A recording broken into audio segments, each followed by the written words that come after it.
آپ نے ڈاکٹر شہباز گل کی وہ سسکیاں ان کو تم نے انجوائے کیا، آج اب اس ساری ضلالت کا مزہ چکھو۔ اور جو تم نے کیا ہے نا، یہ جو قوم آپ کے ساتھ کر رہی ہے نا، لکھ لو اپنی ڈائری پہ، خود لکھو۔ 1% بھی نہیں ہے جو پریکٹیکلی آپ نے قوم کے ساتھ کیا۔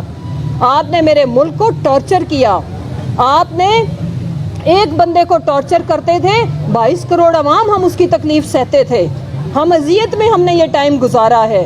ہاں ہم ڈرے نہیں تھے، لیکن وہ ٹارچر بہت برا تھا۔ میں آج میڈیا کے آگے میں برملا اس چیز کا اظہار کرتی ہوں کہ میں پتہ نہیں کتنی ہی راتیں رو کے سوئی۔ میں یہ آج کہتی ہوں کہ میں نے اس دوران، ہم نے بڑی لمبی سٹرگل کی ہے پارٹی کے ساتھ، میں نے پتہ نہیں کتنی ہی دفعہ سوچا کہ میں اور جمشید تو ہم تو یہاں پہ مریں گے، اب اپنے بچے کہیں اور شفٹ کر دیں۔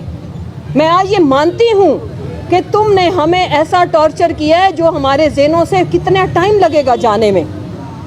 لہٰذا اب اپنی رہتی نسلوں تک، اور آخر میں صرف اتنی بات کہوں گی کہ تم غدار تھے، اور جن کے لیے تم نے یہ دولت کے انبار، یہ سب کچھ اکٹھا کیا ہے نا، انشاءاللہ تمہاری آنے والی نسلیں تمہیں اون نہیں کرنے والی۔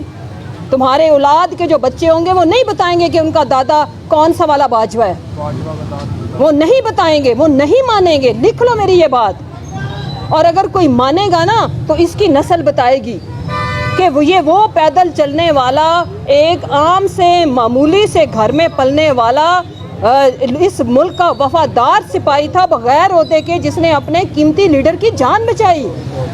علی نیازی کا نام لکھا جائے گا تاریخ میں، کہیں نہ کہیں ہمارا بھی چھوٹا موٹا ذکر آئے گا، لیکن تمہارا نام، تم اب یہ تاریخ کی سیاہیاں، یہ تاریخ کے اندر جو کلنک تمہاری آنے والی نسلوں کے ماتھے پہ تم نے خود سٹیمپ کر کے لگایا ہے، مٹا سکتے ہو تو مٹا لو۔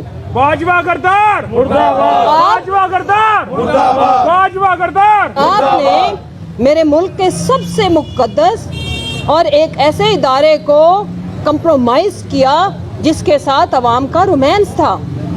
آپ نے 22 کروڑ عوام کو اتنے گہرے زخم دیے ہیں، اتنے گہرے دکھ دیے ہیں کہ خدا نہ خواستہ ہمارے سرحدوں پہ کھڑا ہوا وہ جوان کیا سوچتا ہوگا۔ تو میں ان کو بتانا چاہتی ہوں کہ آج بھی آپ ہمیں اتنے ہی عزیز ہو جتنے پہلے تھے۔ ایک ایک اس ملک کے اندر جو ذمہ داری سے آئین اور قانون کی بالادستی کو آگے رکھتے ہوئے اس دھرتی کے لیے سرو کر رہا ہے، چاہے وہ سول سروسز میں ہے، چاہے جوڈیشری میں ہے، چاہے آرم فورسز میں ہے، وہ اس ملک کی عوام کا اور ہماری آنکھوں کا تارا ہے۔ اور جن جن لوگوں نے یہ کچھ کیا ہے، اللہ بھی انہیں معاف نہیں کر رہا، قدرت ان کے سارے، اللہ ان کے سارے کہ خان بچا۔ اللہ اور یہ جو 22 کروڑ کی مخلوق یہاں پہ بستی ہے، ہم اتنے گناہگار نہیں تھے کہ تم جیتے اور ہم ہار جاتے۔ آج آ کے دیکھو، جیتے ہم ہیں، جیتا حق ہے، جیتا سچ ہے، جیتا خان صاحب بھی ہے، پاکستانی بھی ہے، اور خان کی جیت میں ہم سب کی جیت ہے، کیونکہ وہ پاکستان کی جیت کی بات کر رہا ہے۔ کوئی ذاتی ایجنڈا نہیں ہے کہ 4 گولیاں کھانے کے بعد جس طرح سے خان صاحب سٹیج پہ پہنچے ہیں، ہم سارے وہاں پہ روئے۔ مجھے بعد میں پتا چلا کہ پوری قوم ان کو اس حالت میں دیکھ کے ہم رو رہے تھے۔ یہ آنسو ایسے رائے گا تو نہیں جانے والے۔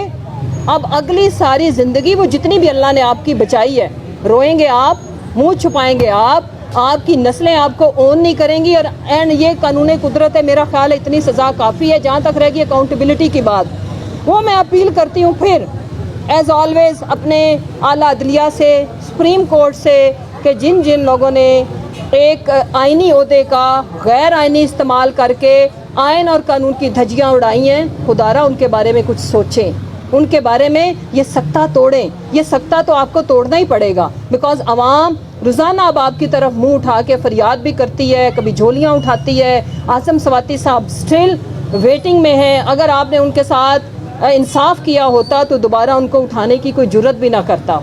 انصاف کی فراہمی تک حقیقی آزادی کی یہ پرامن جنگ، بنیادی انسانی حقوق کی یہ پرامن جنگ جاری رہے گی۔ ہم پاکستان کے اندر ڈسٹرکشن چاہتے تو جتنا جم غفیر تھا پنڈی میں، ہم جاتے اسلام آباد۔